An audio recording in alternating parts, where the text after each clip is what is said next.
मशहूर व्यंग्यकार शरद जोशी उज्जैन के थे और जब एक बार बिहार गए तो रेलवे स्टेशन पर जो आपाधापी उन्होंने देखी तो किसी कुली से कहा उन्होंने, तो कुली ने जवाब दिया कि क्या नरभसा गए हैं। उसके बाद उन्होंने अपने व्यंग्य में भी इसका जिक्र किया है। हमारे मुख्यमंत्री डॉक्टर मोहन यादव भी उज्जैन से ही हैं, बिहार की चुनावी यात्रा में लगातार लगे हुए हैं। तो सबसे पहले मेरा सवाल है, बिहार जाकर नरभसाते तो नहीं हैं आप? देखिए, यशस्वी प्रधानमंत्री के नेतृत्व में एनडीए की सरकार दिल्ली में सफलता के साथ तीसरी बार अपनी जनता की सेवा के संकल्प लगी है। माननीय नीतीश कुमार जी जब से एनडीए की सरकार और 2004-05 के बाद बिहार भी पूरा बदला है।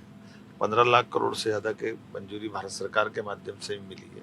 तो बिहार अब नए दौर का बिहार हुआ है और बिहार में विकास का जो कारवां चला है वाकई वो अद्भुत है।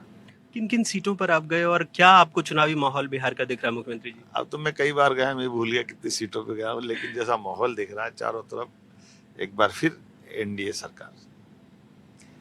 और अब थोड़ा मध्य प्रदेश की तरफ भी लौट आते हैं। बार बार चर्चा हो रही है कि मंत्रिमंडल का विस्तार हो सकता है, कुछ मंत्रियों को ड्रॉप किया जा सकता है। आपने भी कहा है कि इसका मूल्यांकन होगा अभी। देखिए, ये हमारी पार्टी अखिल भारतीय पार्टी है, माननीय प्रधानमंत्री जी है, माननीय अमित शाह जी है, हमारे जेपी नड्डा जी हमारे राष्ट्रीय अध्यक्ष जी है। ये लोग के नेतृत्व में हमारी पार्टी चलती है और इस सब बातों में हमारी पार्टी की पद्धति भी बहुत अच्छी बारीकी से देखती है और उसका लाभ मिलता है। तो ये करना कराना ये उनके हक की बात है और मैं मान के चलता हूँ कि ये बात हम अपने, ये अलग बात है कि लगभग 2 वर्ष का हमारा मंत्रिमंडल का समय हो रहा है, तो स्वाभाविक रूप से इस सब बातों को देख करके पार्टी जो निर्णय लेगी, हम तो पार्टी के साथ बंधे हैं। पर रिपोर्ट कार्ड ऐसा बनता रहता है, आप जैसा बता रहे हैं कि काम तो करना ही पड़ता है, काम करना भी चाहिए पार्टी के लिए। कि अगर हम मंत्री बने तो कई लोगों की आशा अपेक्षा के हिसाब से पार्टी अपने को मौका देती है और कई जन्मों के पुण्य के बाद ये अवसर आता है। तो हमारा जो अच्छा वो भी हमको बताना चाहिए सबके सामने। कई लोग कह रहे हैं, कई लोग इसकी निंदा भी कर रहे हैं कि जो नान से खरीदी अब एफसीआई से सीधे आपने पत्र लिखा है, तो इसको लेकर क्या योजना है सर? देखिए, एफसीआई अगर हमारी अपनी परचेसिंग करती तो गलत क्या है? जिस राज्य में एफसीआई को ऊपर कठिनाई आती है वहाँ राज्य सरकार खरीद के दे, और हमारे यहाँ गेहूं से लगाकर सभी क्रॉप की खरीदी में हमारी एफसीआई सक्षम है और मध्य प्रदेश सरकार मदद करेगी उसको, इसमें कोई परेशानी नहीं।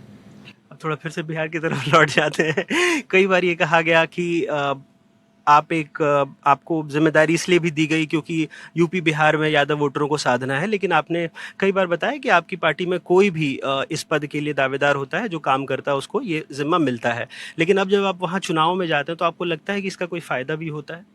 देखिए, हमारी पार्टी ये शुद्ध रूप से जनता की पार्टी है, समाज के सभी वर्गों को साथ लेके चलती है और मोदी जी खाली कहते नहीं है, माननीय प्रधानमंत्री जी, हमारे माननीय राष्ट्रीय अध्यक्ष जी, के हमारी पार्टी सबका साथ, सबका विकास, सबका विश्वास, सबका प्रयास।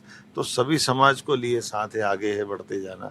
ये बोलने से नहीं बनता है, करके दिखाना पड़ता है। और हमारी पार्टी ने हम जैसे कार्यकर्ता जिनके परिवार में कोई पॉलिटिकल कोई गुंजाइश ही नहीं है, कोई सांसद नहीं, कोई विधायक नहीं, कोई मंत्री नहीं, मुख्यमंत्री का तो सोच ही नहीं सकते हैं।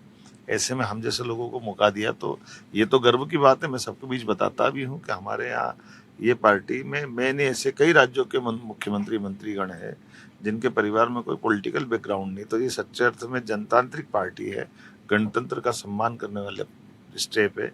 और आइए हमारे विचारधारा से जुड़िए, हमारी पार्टी से जुड़िए और हमारी अच्छाई के सारथी बनिए। भारत की उन्नति के लिए भी जरूरी है और राज्यों की उन्नति के लिए भी यही जरूरी है। मुख्यमंत्री जी, थोड़े सवाल ऐसे उठते हैं जब बिहार में पहले की सरकारों पर जंगल राज का आरोप लगता है, लेकिन सहयोगी है जदयू, उसमें जब अनंत सिंह जैसे लोगों को टिकट दिया जाता है जिनके ऊपर कई मामले, 50 से ज़्यादा मामले, और अभी भी उनकी गिरफ्तारी हो गई, तो इसको आप लोग किस रूप में देखते हैं? देखिए, हमारी माननीय प्रधानमंत्री जी की पॉलिसी बहुत साफ है और हमारी पार्टी भी, हमारे यहाँ किसी प्रकार की कोई भी गलती पर किसी को बचाया नहीं जाता है। पार्टी निर्णय करती है और ये जो भी ऐसी घटना होती है उस पर कार्रवाई होना भी चाहिए और न्यायालय है, न्यायालय फैसला करेगा और जैसा अगर गलत हुआ तो बरी हो जाएंगे, अगर किया है तो सजा मिलेगी, ये होना भी चाहिए। रोज़ाना का इनका एक शेड्यूल है कि मध्य प्रदेश और बिहार के बीच की दूरी को, कई बार ये कहते भी हैं कि जो राजा भोज से लेकर के आप जो संबंध जोड़ते हैं मुख्यमंत्री जी, तो एक बार अगर आप फिर से बोलना चाहें कि किस तरह से बिहार और मध्य प्रदेश का संबंध आदिकाल से? देखिए, आज 2200 साल पहले सम्राट अशोक हमारे यहाँ उज्जैन जनपद में गवर्नर रहे, यहाँ पर राजकुमार करके रहे, बाद में वो सम्राट बने, और उस काल के बाद में भी परवर्ती काल में राजा भोज यहाँ से जाकर के बाद में भी उनके वंश ने वहाँ शासन चलाया, इसलिए वहाँ उज्जैन ठाकुर करके एक वंश कहलाता है। हाँ, तो हमारा ये जो भोज के काल से भी भोजपुरियों का जो संबंध है बिहार से अतीत के काल से। आपने थोड़ी भोजपुरी सीखी कि नहीं भाई?